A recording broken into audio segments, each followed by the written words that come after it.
Érase una vez. ¿Qué? ¿Una Navidad diferente? Hola, soy Ludvika Doll. Por suerte soy la hermana más pequeña. Eso quiere decir que soy la más consentida. Tengo 2 hermanas mayores, lindas, pero un poco insoportables para ser honesta. Eso lo verán más adelante. Hola, soy Alicia Doll. Tengo 2 hermanas menores. Son un poco rebeldes, desordenadas. Hasta se podría decir que soy una adicta a la limpieza y al orden. Es divertido.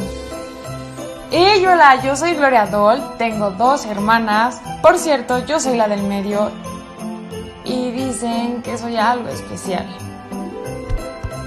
¿Qué onda? Mi nombre es Dashael, yo vengo del Polo Norte. Lo que más me encanta hacer en Navidad son bromas a mis nuevas familias. Esta Navidad me tocó con la familia Dolls, conformada por Alicia, Gloria y Vika. Ellas no estaban tan unidas y mi misión es hacerlas felices y que se unan más.